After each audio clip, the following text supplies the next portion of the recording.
എമ്പുരാൻ വിഷയം അതൊക്കെ ഔട്ടായില്ലേ എന്ന് നിങ്ങൾക്ക് തോന്നിയേക്കാം. ശരിയാണ്, നമ്മൾ ഇനി അതിനെപ്പറ്റി കൂടുതലൊന്നും സംസാരിക്കണ്ട. എന്നാലും ഒരു ജനപ്രതിനിധിക്ക് സാമാന്യ ബോധം പോലും നഷ്ടപ്പെട്ടു എന്ന് പറയുമ്പോൾ അത് നമ്മളെ ആശങ്കപ്പെടുത്തുമെന്നതിൽ തർക്കമൊന്നുമില്ലല്ലോ. CPM-ന്റെ രാഷ്ട്രീയമായ പ്രതികാരമാണ് അത്. എമ്പുരാൻ എന്ന് പറയുന്ന ചിത്രം അത് രംഗത്ത് കൊണ്ടുവന്നു ഇറങ്ങി എന്നത് CPM-ന്റെ ഇടതുപക്ഷ സർക്കാരിന് വലിയൊരു അടിയാണ്. അതിനെതിരെയുള്ള ഒരു വിചാരങ്ങൾ അവർക്കുണ്ട് എന്നുള്ളത് സത്യം. എന്ത് വന്നാലും പോയാലും CPM-ന്റെ നെഞ്ചത്തോട്ട് അല്ല, ഇത് ആദ്യത്തെ സംഭവമല്ല.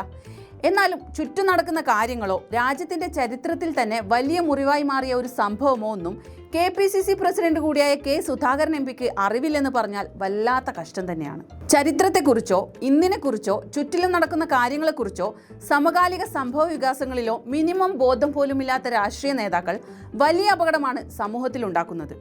ഗുജറാത്ത് വംശഹത്യ പോലെ രാജ്യത്തെ വെട്ടിക്കീറി മുറിച്ചൊരു സംഭവമോ അതിന് പിന്നിലെ ആളുകളെയോ KPCC അധ്യക്ഷന് അറിവില്ലെന്ന് പറഞ്ഞാൽ അതിൽ കൂടുതൽ എന്ത് അപമാനമാണ് ഒരു ദേശീയ പാർട്ടിക്ക് ഉണ്ടാകേണ്ടത്?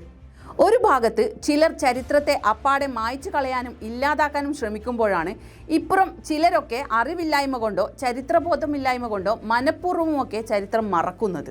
ഇനി ഇതിലെന്താണ് ഇത്ര അത്ഭുതപ്പെടാൻ എന്ന് ചോദിച്ചാൽ അത്ഭുതപ്പെടാനൊന്നുമില്ല. BJPക്ക് വേണ്ടിയും കോൺഗ്രസിന് വേണ്ടിയും ഒരുപോലെ പണിയെടുക്കേണ്ടി വരുമ്പോൾ ഇതല്ലാതെ വേറെ എന്ത് ചെയ്യാൻ? എന്ത് വന്നാലും തങ്ങളുടെ വർഗശത്രുവായ CPIM-ന്റെ നെഞ്ചത്തോട്ട് അങ്ങ് കയറുക. ഇനി അല്പം സീരിയസ് ആയി കുറച്ച് കാര്യങ്ങൾ പറയാം. കഴിഞ്ഞ കാലങ്ങളിൽ ബജ്രംഗിമാരും മുന്നമാരും ഉൾപ്പെടുന്ന സംഘികളുടെ ക്രൂരതയുടെ ഇരകളായ ഒരുപാട് പേരുണ്ട്.